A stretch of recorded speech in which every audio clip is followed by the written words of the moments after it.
Deebo Samuel suffered a broken foot on Tuesday during a throwing session with teammates in Nashville and will be having surgery today being Thursday.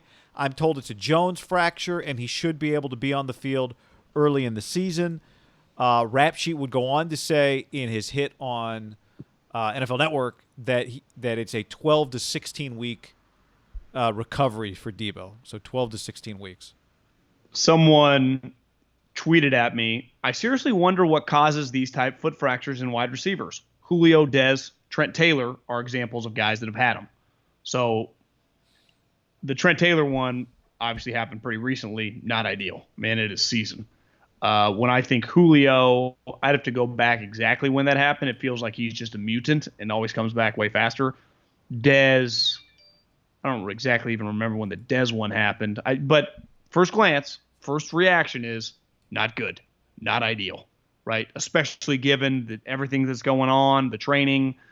I don't know why it happens wide receivers more often. It might just be if you're just running more, right? There's a reason runners get specific injuries, especially the violence in which you're asked to run as a wide receiver. But again, this guy is someone that we've been talking about guy for the last 2 or 3 months. His importance, can he get to 80, 90 catches?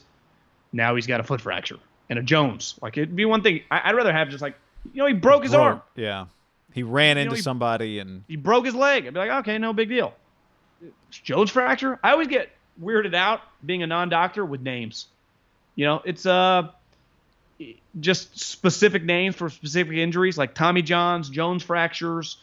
There's another one in the heel. I forget what it's called, but I remember guys used to get in the league. Just I get weirded out by names of injuries. Turf toe? They usually equal not good. No, turf toe's one for sure. That's not good. Plantar fascia. That might be it. Yeah, there's one there. So 12 weeks is the second week of September. 13, 14, 15, 16. 16 weeks is October. Which 16 weeks sounds a lot faster until I put a label on it and I tell you it's October. Yeah, I mean, to me, there's a chance you got to go like the first half of the year without him, right? You're not rushing back a guy that's the future of your wide receiving core, right? Especially given what they ask him to do. Again, not doctors. I say again. First reaction guy, not good. Not good. Not good. My first thought was, is this the beginning? For this season, not big picture or anything. My first thought is just, is this the beginning for not just the 49ers, but everybody?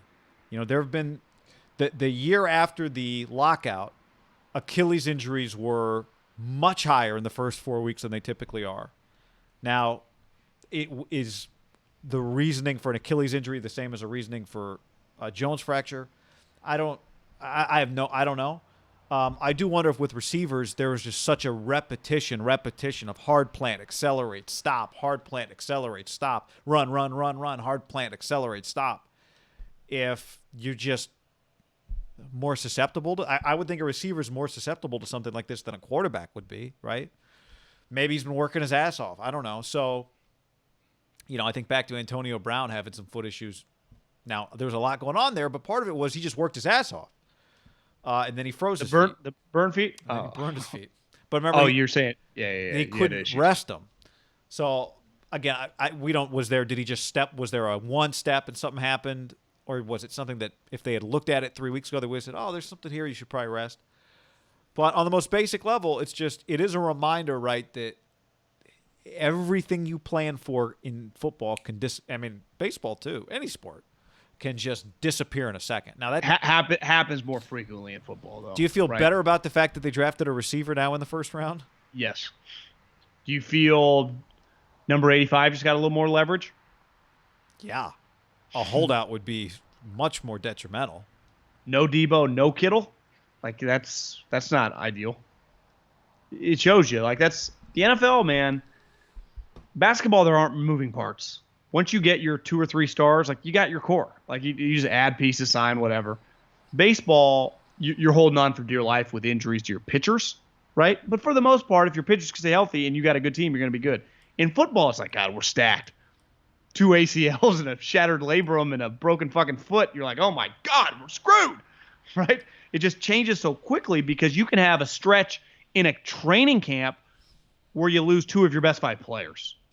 even if it is just not serious injury, and when I say serious, this is a serious injury, but an injury that's not going to end your season. Yeah. Now, would this have ended his season if this was week 2? Yeah, right. If it's a 12 to 16 week season injury and he does this in season, so I guess on the bright side, this would have happened in the equivalent of an OTAs. But I'd say normally around football, there's always several major injuries during OTAs. Right. Like a Deebo type player goes down, guy breaks a leg, a guy tears an ACL, a guy tears an Achilles. Just shows you, man, this is what I fucking don't miss guy at all about the NFL. I never worry about like guys' mic not working. Like if that happens, like we'll figure it out. But in the NFL, if you're John Lynch, can you imagine when you got that call from like Jimmy or whoever the trainer is there? Like, John, we got a problem. Deebo couldn't finish practice. He limped off. He's at the hospital right now. You're like, what? Like someone got that call, right? Or Kyle got a text from Jimmy or Juszczyk or Kittle. Like, how'd practice go, fellas? Good. We installed the second phase of the offense, but Deebo didn't finish practice. Why not? Did he drive himself? How did they? Not good. They got him out of there quick because that was Tuesday, and he's in Green Bay for surgery Thursday. I love that. Actually, I'm not. Well, I think immediately the one thing players are good at, they would call the agent. Know how serious it is, right?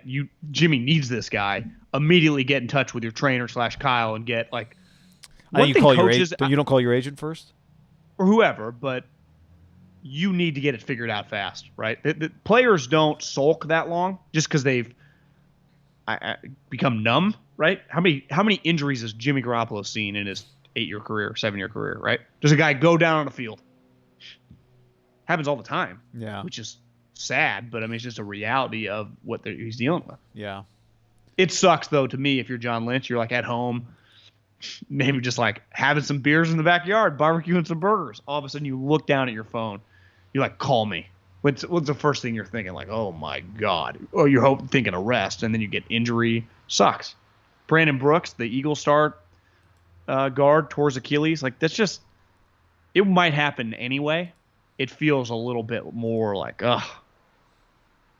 Sucks. Well, you're right. It is one thing without having the OTAs. There were a handful of guys that we would have had that happen.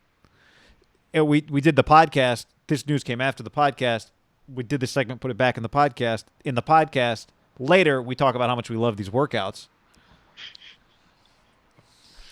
Well, old takes exposed. But yeah. But a guy, I'd say that it's football. It's part of like you can't avoid it, right?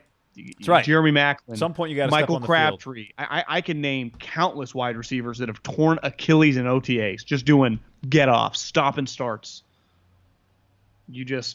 To me, you're lucky that it's not like his ACL or something that's like, well, season's over. Call Dez. Mm-hmm. Would you call Dez? I'd give him a ring. AB? And, I wouldn't be, as a content creator, I would not be opposed, guy. If I'm John Lynch, I might be opposed. As Haber Middlecoff podcast, bring him on. Just for a week. You can cut him. I could do two. Couple press conferences, some practices. Yeah, I mean, look, this is there are a lot of things. There are a lot of ways in which Kyle Shanahan shows his value. One is finding ways around injuries. We've seen it. We saw it with the running backs. We've seen it with the offensive line. But it's just hard to the really good players are really good players, and you want them on your team because they're really good players. Because the ball gets snapped and then they do sweet stuff. You ever watch when you were sick, like in elementary school? Price is Right. Every day, chicken pox. If you think about the people that are listening to this podcast that are probably in their early 20s, they can't relate to being stuck at home. While it was cool in like 93, your options to do shit weren't anywhere near like they are now. Like iPads didn't exist. You might have had 3 channels. You had to watch in the living room. Up to a certain age. So your mom was like, all right, enough TV. Yeah. So, but one thing Bob Barker would often say, come on down. Jalen Hurd, come on down. Right? Trent Taylor, Jawan Jennings. Is this an opening for him to make the team? Maybe. I just, every time I see one of these stories, the hair on the back of my neck. What Henry Ruggs a couple weeks ago, like the Raiders are monitoring what? So, an accident happened. You just what? Just a Deebo cut. Samuel foot. You're like what? All right. Get well soon. Get well soon.